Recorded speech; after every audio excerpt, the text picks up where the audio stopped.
This interview is for information only and should not be considered as investment advice or a recommendation to buy shares in the company featured. Welcome to this Stock Box interview.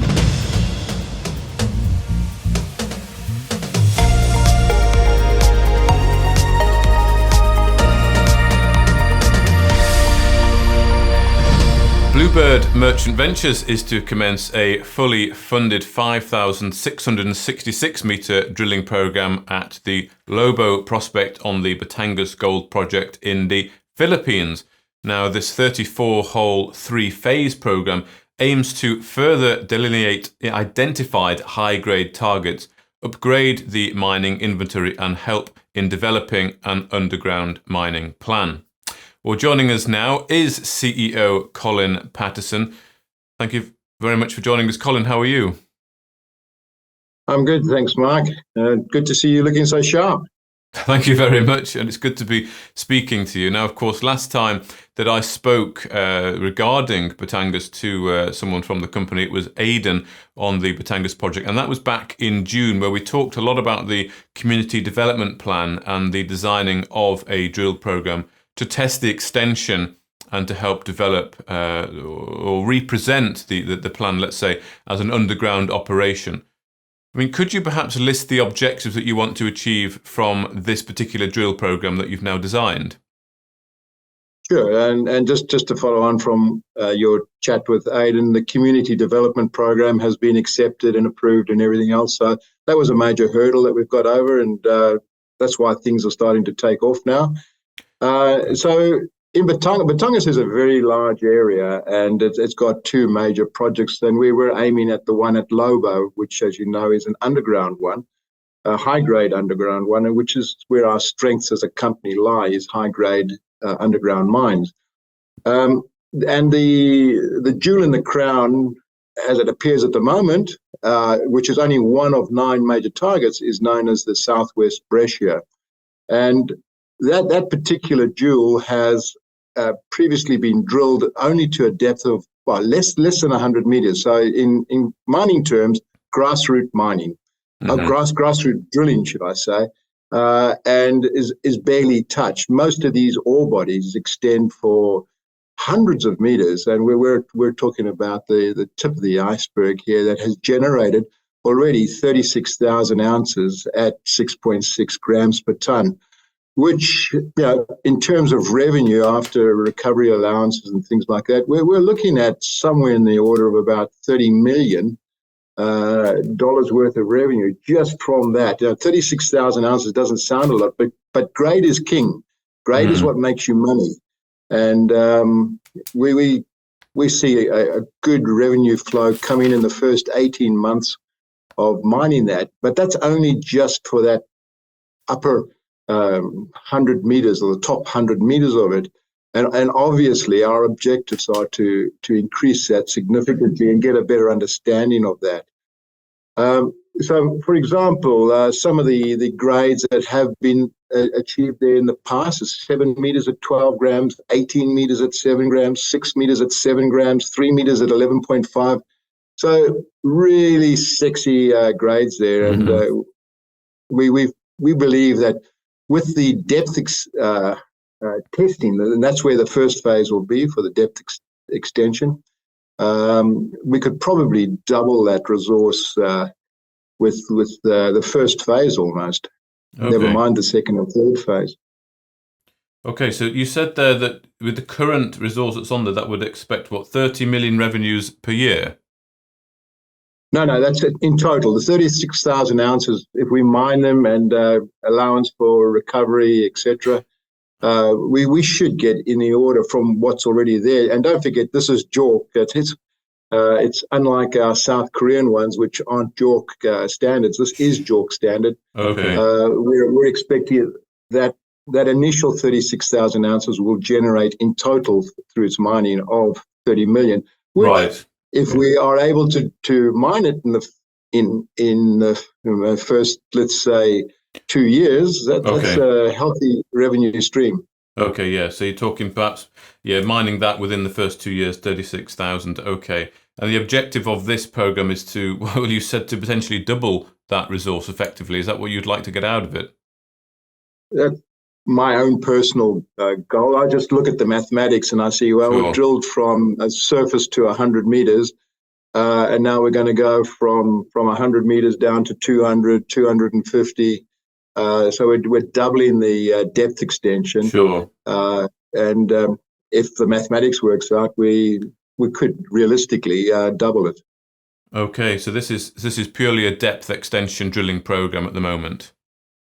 For phase one, yeah. Yeah. Okay. Okay. Well, indeed, there are three phases to it. I wonder if you can take us through perhaps some of the timings here. So phase one is to start fairly soon, is it?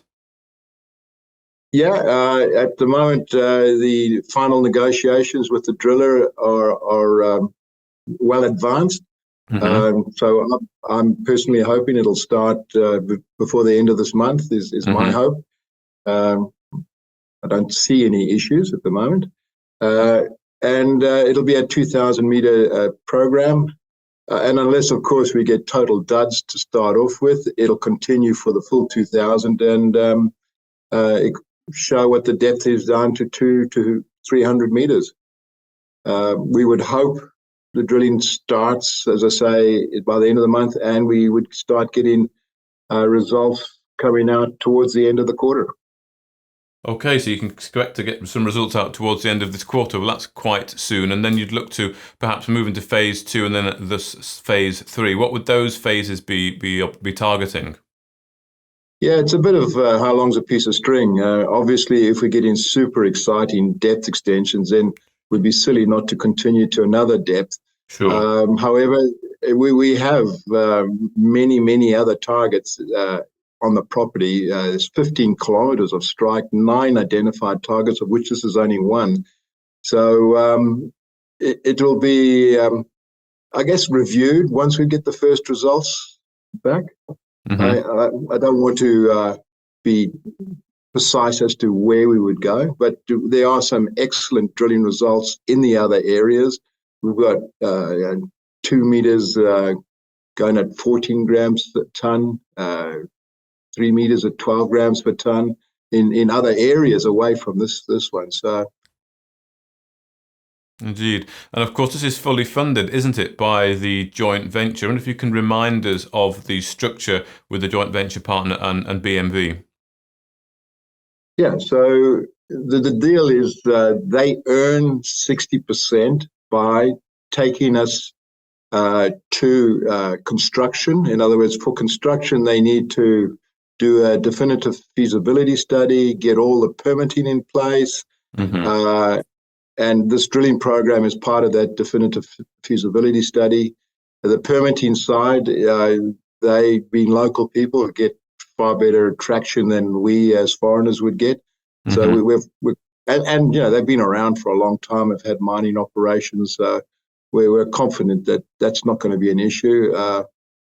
So we don't have to put a cent into the project until it's ready for construction. And already together we're talking to potential project financiers to fund both sides of the equation. Okay. Well, that's nice to hear. So you don't have to fund anything up until the construction phase, and at that point, then you would effectively retain 40% interest in the project. Is that right?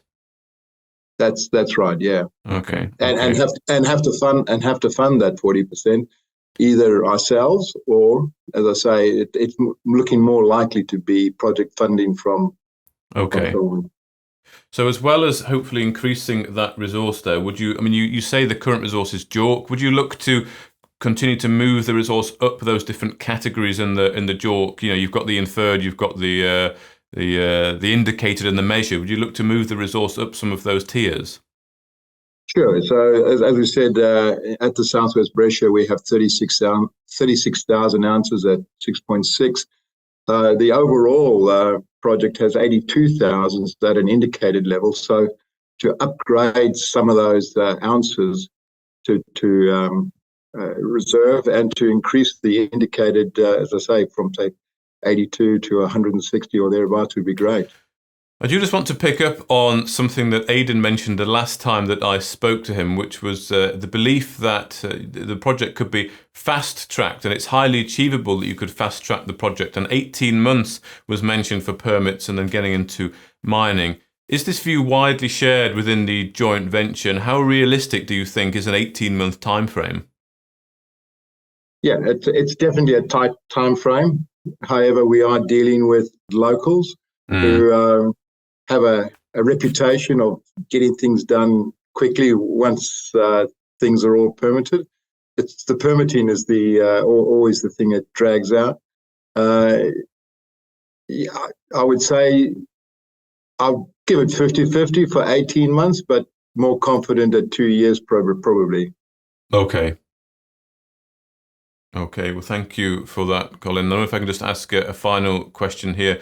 If you can give investors perhaps an idea of the sort of overall value potential of the company. I know you speak very highly of both the South Korean assets and Batangas, but of course the focus now seems to perhaps be shifting a bit more to Batangas with how the progression is going there. Where do you think investors should perhaps focus on?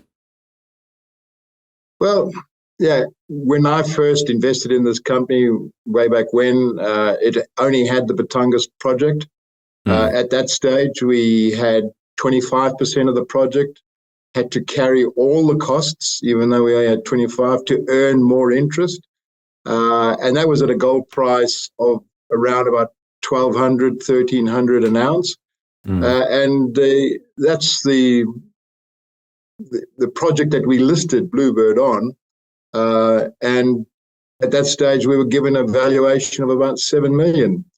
So that was 25% for $7 million. We now have 40%, no funding required, and much higher gold price, plus a drilling program is potentially going to double or even more, increase the resource. So, yeah, I'll leave shareholders to do their own mathematics on that. Okay. On the South Korean thing, we're in daily contact with our partners there. They're getting on a daily basis more upbeat on the MTUP for Gabon, which has 1.3 million ounces. So that's a company maker, and they're getting quite keen on that. Just for those who don't know, the MTUP is the Mountain Use Permit, which essentially is the last little permit that we need to get. We've got all the main permits, we've got all the extraction permits and things like that, but getting this last one has been a bit of a pain in the ass. So sorry for that language, but it has. And the same goes for the Kerchang project, which has about 200,000 ounces, where it's going through an audit review, a government audit review to ensure that the law has been upheld on the side of the local council, which we believe it hasn't, and therefore we believe it'll fall in our favor. So things are looking good in South Korea, those ones there. So that, along with the fact that Batangas is now, which previously hasn't been sort of included in the valuation model of our company, I think is very positive. On top of that, we've got no debt, we've got cash in the bank, we've got a very low burn rate. Our executives, other than expenses, basically take all their fees as sweat equity. And we as management are heavily invested personally in the company, not only from effort but in cash. Okay. Well, hopefully the market and shareholders can see some of the value perhaps coming through, as now you're an active drilling program going on. Of course, it's very exciting when that happens, and you're hopefully targeting there up to perhaps 160,000 ounces there at Batangas, and maybe you can get active when those mountain use permits come through on the South Korean assets, and maybe get some interest going back in the company. But thank you very much for your time today. Colin Patterson, the CEO of Bluebird Merchant Ventures. Thanks, Mark. Have a good day. If you enjoyed this interview, then give us a thumbs up, a like or a retweet. Subscribe to us on YouTube or follow us on Twitter, and hit that notification bell to be the first to know when we release new content. There's loads of great content on our website too, across all our programs at stockboxmedia.com. Thank you for watching.